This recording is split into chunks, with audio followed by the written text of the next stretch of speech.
Bienvenida Águeda Caro Petersen, gracias por estar participando de Espresso Italiano, darte la bienvenida y muchas gracias por estar acá con nosotros. Y bueno, teníamos la idea de compartir, de hablar de una de las personas que fue muy importante a nivel local, por todo el descubrimiento que hizo, su investigación en cuanto a fósiles, y otras piezas, ¿no? que estamos hablando de Rodolfo Fagioli, un inmigrante italiano que se radicó acá en Necochea y ha dejado un patrimonio arqueológico muy importante y que está en guarda acá en el museo. Exactamente. Primero que nada, gracias por la invitación. Es un placer estar acá y hablar sobre todo de Rodolfo Fagioli, que para nosotros es un ícono dentro del Museo de Ciencias Naturales. Rodolfo fue como uno de esos primeros inspiradores en recolectar el material fósil a lo largo de la costa de Necochea y Quequén. Nosotros ahora tenemos en guarda parte de esa colección que dejó él y que recolectó. Y una de las cosas que siempre destacamos de Rodolfo es que él no solamente recolectaba, y después les puedo contar la relación que tenía con Florentino Ameghino, no solo recolectaba material, sino que él armó una muestra itinerante de esas recolecciones que él hizo de materiales arqueológicos y paleontológicos. Y esa muestra itinerante era como una especie de museo ambulante y él iba por los colegios dando charlas y mostrando ese material. Él había armado una especie de exposición con unas planchas y todas las piezas que había recolectado, los fósiles. Entonces armaba en cada clase o en cada charla que daba, en una mesa exponía todas esas colecciones y él contaba lo que iba descubriendo, la vinculación que tenía con Florentino Ameghino, cómo se carteaban y cómo Florentino utilizó de alguna manera todo ese material que Rodolfo Fagioli fue juntando. Así que para nosotros es muy importante, porque además la primera colección recolectada de material arqueológico es la colección de Fagioli, que nosotros tenemos en guarda y que todavía se sigue trabajando e investigando sobre esa colección. En esto, cuando vos mencionás, las piezas, ¿a qué hacemos referencia puntualmente? ¿Qué es lo que hay? Bien, con respecto al material arqueológico, él recolectó desde puntas de flecha, puntas de lanza y algunos instrumentos óseos, que estos instrumentos óseos son material óseo de fauna, como si fuera el hueso de la fauna que se utilizaba en ese momento, que se explotaba en ese momento con cazadores recolectores. Hoy sabemos, ¿no? Todo esto son huesos de guanaco o de venado o de lobo marino que se trabajan y se usan como instrumentos. De la misma manera que las rocas se trabajan o se tallan y se transforman en las puntas de flecha. Bueno, Rodolfo encontró varios de esos instrumentos óseos, encontró muchas de esas puntas de flecha, es una colección enorme, son casi 1000 piezas de material lítico, que son estas puntas de flecha y de lanza, y también recolectó material fósil, que son restos fósiles paleontológicos, desde placas de gliptodonte hasta fragmentos de huesos largos de megaterios. Todo esto recolectado en la costa de Necochea y Quequén, que él fue guardando y que toda esa colección, gran parte de esa colección, está ahora en el Museo de Ciencias. Mirá, corregime si esto es así o no, que él halló restos humanos, cráneos, más precisamente, y que eso fue lo que permitió fundar la teoría de la existencia Homo pampeus. Exactamente. En este vínculo que Rodolfo tenía con Florentino Ameghino, en una de esas recolecciones que hace, recolecta un cráneo y ese cráneo lo mandan a La Plata, porque Florentino, si bien hizo varios viajes, él recibía todas esas cartas y las recolecciones de distintos aficionados de la costa de la provincia. Cuando Rodolfo le manda el cráneo, fue una de las razones, uno de los elementos, de los hallazgos arqueológicos que le ayudó a Florentino a sostener esa teoría que él postulaba del origen del hombre en La Pampa. Esa teoría después se refuta por otros hallazgos, etc. pero fue como muy pionera en su momento, para la época fue muy pionera. También lo interesante era esto de entender que el origen de las personas, del hombre, no necesariamente tendría que ser siempre en Europa, en Estados Unidos, ¿no? Estaba en esa corriente de ideas, en defender lo de su propio territorio, en Argentina, sobre todo para dar importancia a la gran colección de restos que había en Argentina y que no formaban parte de las teorías mundiales, ¿no? Si bien la teoría del origen del hombre pampeano se fue refutada, todos los materiales arqueológicos tanto que recolectó Rodolfo Fagioli como la gran colección de Florentino Ameghino son parte de los grandes sustentos de teorías y modelos arqueológicos que hoy están en boga, ¿no? Son materiales que sustentan las teorías de los cazadores recolectores de la provincia de Buenos Aires, de cómo vivían, de cómo se trasladaban. Hay mucho material recolectado sobre cementerios humanos y son cementerios muy antiguos. O sea, si bien la teoría del origen del hombre en la Pampa no prosperó, todas las recolecciones y el gran trabajo que hicieron los investigadores y los aficionados en esa época hoy siguen siendo analizadas e investigadas. Y Rodolfo, si bien no era arqueólogo, claro, era un médico, que no solamente, para nosotros también fue muy divertido trabajar en investigar la historia de Rodolfo, porque, digo Rodolfo porque no tengo nada familiar, pero hemos trabajado tanto su historia, o lo tenemos como muy, muy cercano.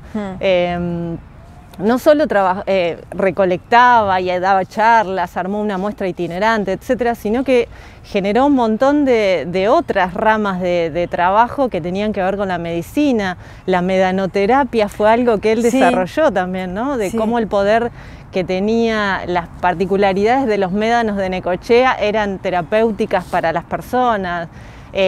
Inventó instrumentos para la medicina. Fue como una persona como muy didáctica y de muchas facetas de trabajo. Pero en el caso del Museo de Ciencias lo tenemos, para nosotros es importantísimo porque la primera colección que se conforma para el Museo de Ciencias Naturales es la de Fagioli, y que ya la podemos datar desde 1945, esa colección ya está armada.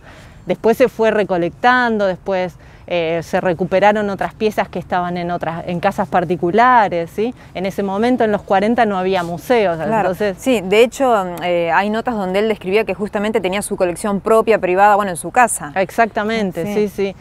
Ustedes piensen que los museos recién se establecen como museos acá en el parque en la década del 80.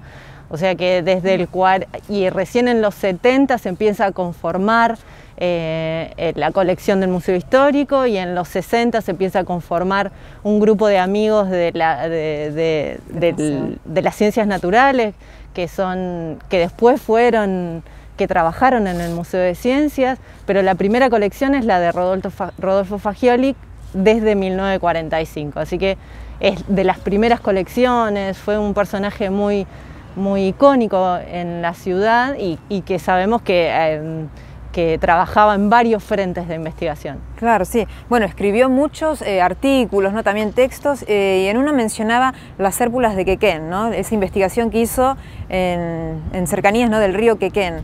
Todo eso, que hacía referencia, a insectos, ¿no? Gusanos. Sí, él trabajó con un montón en las colecciones biológicas, algunas tenemos alguna colección de insectos, pero es muy poquito lo que hay en términos de biología o colecciones biológicas de Rodolfo. Nosotros tenemos mucho de la colección arqueológica, pero ya te digo, él le encantaba todo, era muy de la época, se llamaban naturalistas, entonces trabajaba de recolección de material arqueológico, paleontológico, biológico, los médanos. Sí, inclusive formaba parte, lo experimentaba, ¿no? Como esto de los médanos, que en 2 oportunidades contaba, que él había tenido algún problema de salud y había justamente hecho esa experiencia. Él probaba, sí, muy autodidacta y y de vivir la experiencia, no solamente de investigar teoría y de escribir, sino que él ponía el cuerpo y trabajaba con eso,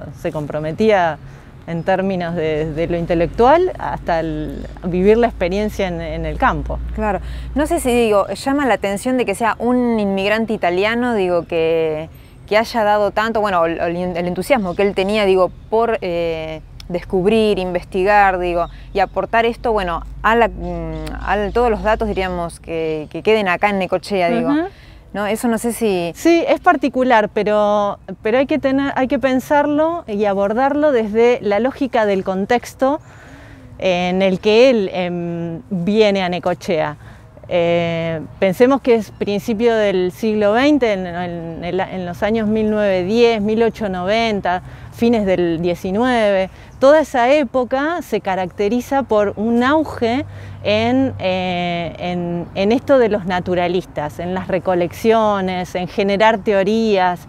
Había como un momento histórico en la Argentina que las ciencias estaban como en el top de importancia, porque se estaban armando todas las teorías, desde la evolución humana, desde las teorías con respecto a las migraciones de las personas.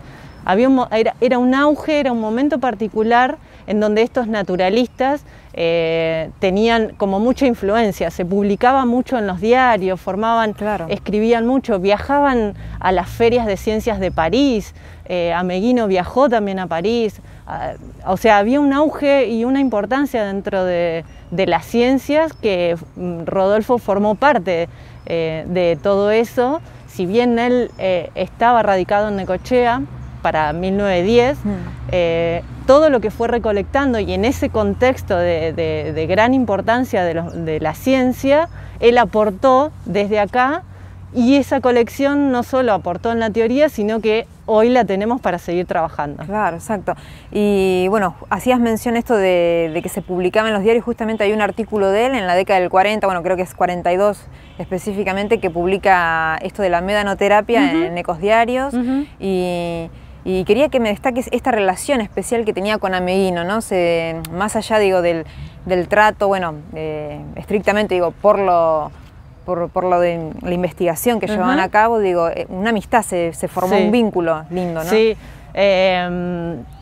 Florentino trabajaba mucho así, tenía como muchas personas, que la mayoría eran vaqueanos de distintos lugares, que recolectaban información y recolectaban materiales y se los mandaban a Ameghino a La Plata.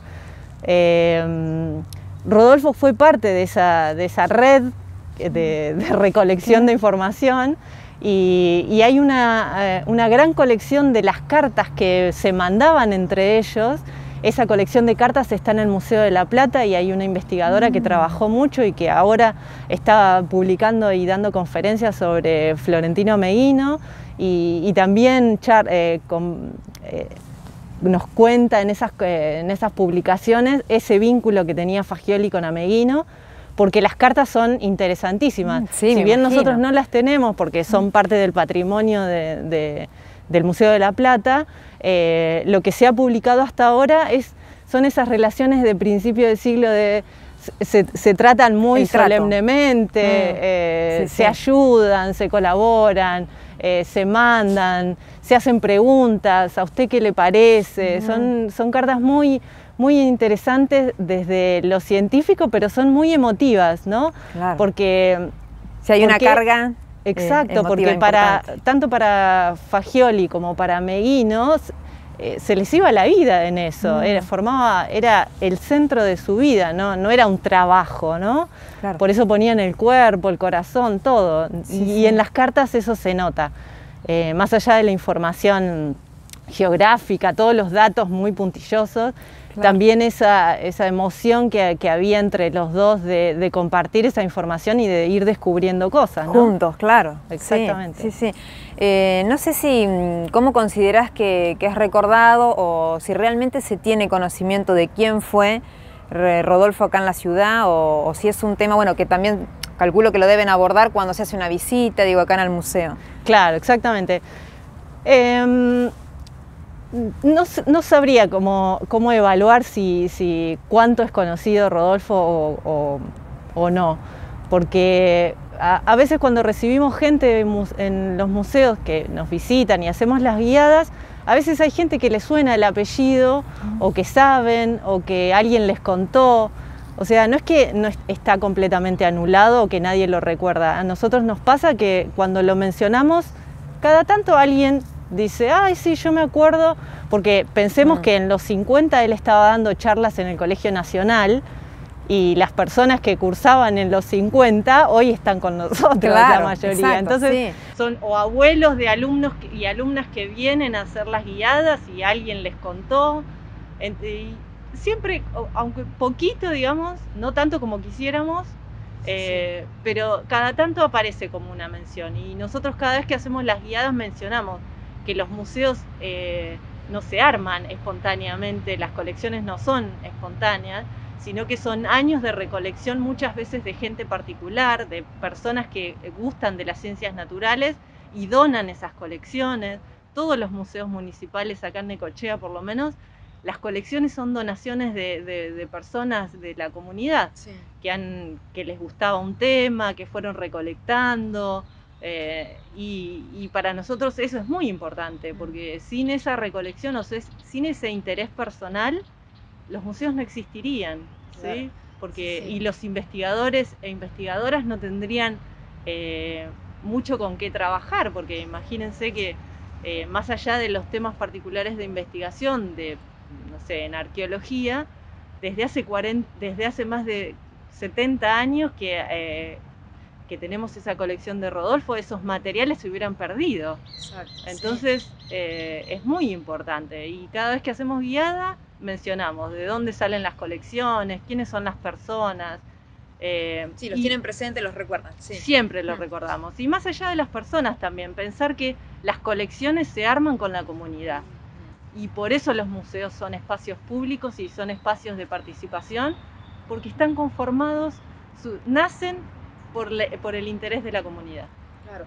¿Qué tan delicados, diríamos, son estas piezas, digo, bueno, que están en guarda? ¿Qué características tienen, diríamos, como para que estén ahí en ese cuidado, ¿no? Nosotros las tenemos en guarda sin estar en exposición, porque Rodolfo lo que hizo fue, en vez de guardar o eligió guardar esas colecciones ya con el formato de exposición. Por ejemplo, la gran cantidad de puntas de flecha que hay de Rodolfo están puestas en placas numeradas y con títulos que él mismo escribió. Tenemos de puño y letra lo que él escribió. Claro, sí. Entonces exponerlas también es un riesgo, porque los museos actualmente recién nos estamos actualizando en lo que es la conservación y la exposición. Hoy los museos del mundo tienen especificidades lumínicas, de aires, hay como mucho cambio en la museología, entonces las exposiciones requieren mucho cuidado. Entonces, hasta que tengamos estándares medios, por lo menos de exposición, las cosas que sabemos que son irreemplazables o difíciles de conservar, las mantenemos en las salas de guarda, que fue lo primero que hicimos como trabajo de gestión, que los museos no tenían salas de guarda con conservación de piezas y con mantenimiento de temperatura de humedad específica, en la cual solo entra una persona, se controlan, etc. Todo eso, esas colecciones de Fagioli están en esas salas de guarda, con temperatura y humedad controladas, con registro detallado diario de cómo se va comportando.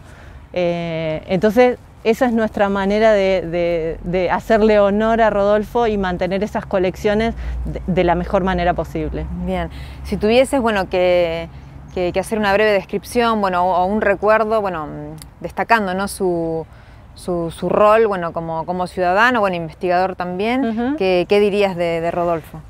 A mí lo que más me gustaba de Rodolfo es que todo lo que recolectaba, sabía, investigaba, descubría, armaba una charla con sus términos, pensando en algo fácil de entender, y corto para los colegios.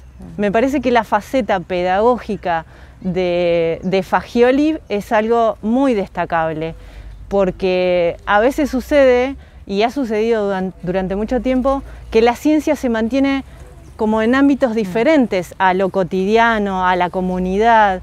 Es muy difícil a veces trasladar las megateorías o los modelos teóricos a la conversación cotidiana, y Rodolfo trabajaba mucho en eso. La exposición estaba muy pensada para que un niño o una niña de segundo grado de un colegio pueda ver esas piezas y entender qué significan. Y eso es un trabajo extra y requiere un amor por lo que haces, claro, para que alguien entienda y transmitir ese amor a alumnos y alumnas de colegios que en definitiva Rodolfo entendía que eran el futuro de quienes iban a cuidar esas colecciones. Tal cual.